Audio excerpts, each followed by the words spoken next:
ಅಶ್ವವೇಗ ನ್ಯೂಸ್ಗೆ ಸ್ವಾಗತ. ನಾನು ಜಗದೀಶ್. ವೈಭವ್ ಸೂರ್ಯವಂಶಿ ಯಾರು ತಾನೇ ಹೆಸರು ಕೇಳಿಲ್ಲ ಹೇಳಿ. 14 ವರ್ಷದಲ್ಲೇ ಇಡೀ ಕ್ರಿಕೆಟ್ ಜಗತ್ತೇ ತನ್ನತ್ತ ನೋಡುವಂತೆ ಮಾಡಿದ ಆಟಗಾರ. ಲಾಸ್ಟ್ ಸೀಸನ್ನಲ್ಲಿ IPL ಅಲ್ಲಿ ಮಿಂಚಿದಂಥ ಆಟಗಾರ.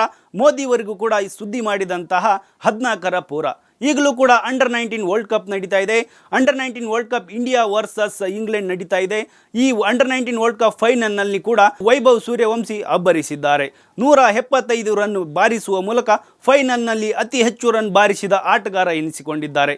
ಬರೋಬ್ಬರಿ 15 ಫೋರು 15 ಸಿಕ್ಸರ್ಗಳ ಮೂಲಕ ಇಂಡಿಯಾಗೆ ಬಿಗ್ ಟಾರ್ಗೆಟನ್ನು ಕೊಟ್ಟರು. ಈ ಮೂಲಕ ಒಂದು ಅಂಡರ್-19 ಇತಿಹಾಸದಲ್ಲೇ ಒಂದು ಟೀಮ್ ಅತಿ ಹೆಚ್ಚು ರನ್ನನ್ನು ಬಾರಿಸಿದಂತಹ ಒಂದು ಟೀಮ್ ಎನಿಸುವ ಹೆಗ್ಗಳಿಕೆಗೆ ಕೂಡ ವೈಭವ್ ಸೂರ್ಯವಂಶಿ ಕೂಡ ಪಾತ್ರರಾಗಿದ್ದಾರೆ. ಅಂದರೆ 400+ ರನ್ನನ್ನು ಯಾವ ಟೀಮ್ ಕೂಡ ಒಂದು ಫೈನಲ್ನಲ್ಲಿ ಬಾರಿಸಿರಲಿಲ್ಲ. ಹಾಗಾಗಿ ವೈಭವ್ ಸೂರ್ಯವಂಶಿ ಈ ಒಂದು ಅಂಡರ್-19 ವರ್ಲ್ಡ್ ಕಪ್ಪಲ್ಲಿ ಅತಿ ಹೆಚ್ಚು ರನ್ ಬಾರಿಸಿದಂತಹ ಆಟಗಾರ ಕೂಡ ಎನಿಸಿಕೊಂಡಿದ್ದಾರೆ. ವೈಭವ್ ಸೂರ್ಯವಂಶಿ ಆಟ ಸ್ಟಾರ್ಟ್ ಮಾಡಿದ ನಂತರ 32 ಎಸೆತದಲ್ಲೇ 50 ರನ್ ಬಾರಿಸಿದಂತಹ ಆಟಗಾರ. ಅಂತಂದರೆ ಅತಿ ವೇಗವಾಗಿ ಫೈನಲ್ನಲ್ಲಿ ಅತಿ ವೇಗವಾಗಿ 50ಯನ್ನು ಬಾರಿಸಿದರು.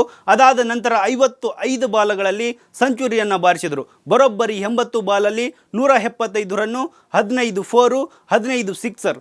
ಯಾರು ತಾನೇ ಈ ಆಟವನ್ನು ನೋಡಿ ಬೆಚ್ಚಿ ಬೀಳಲ್ಲ ಹೇಳಿ.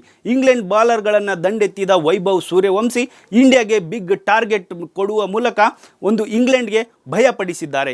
ಈ ಮೂಲಕ ಅಂಡರ್-19 ವರ್ಲ್ಡ್ ಕಪ್ಪಲ್ಲಿ ಸಂಚಲನ ಸೃಷ್ಟಿಸಿರುವಂತಹ ವೈಭವ್ ಸೂರ್ಯವಂಶಿ ಒಟ್ಟಿನಲ್ಲಿ ಈ ನಮ್ಮ ಅಂಡರ್-19 ವರ್ಲ್ಡ್ ಕಪ್ ಗೆಲ್ಲಲಿಕ್ಕೂ ಕೂಡ ವೈಭವ್ ಸೂರ್ಯವಂಶಿ ಕಾರಣರಾಗ್ತಾರೆ.